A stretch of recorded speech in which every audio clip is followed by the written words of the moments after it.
Hey everyone, I'm going to show you how to delete Messenger chats. So open Messenger. Now go to the chat or the conversation that you want to delete. Then you can swipe it. Now from the options, select more.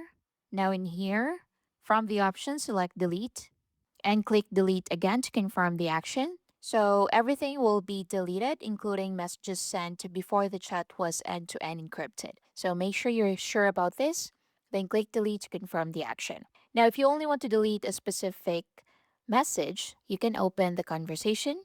Then from here, go to the message that you want to delete. You can press and hold it, then just click delete.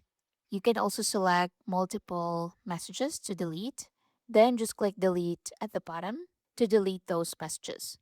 So let's click delete. So from here, you can select delete for everyone. So it will be deleted to your side and on the other person's side. If you want to delete only for you, so the message will only be deleted on your side. So choose what you prefer and the message will be deleted. And that's it. Thank you for watching.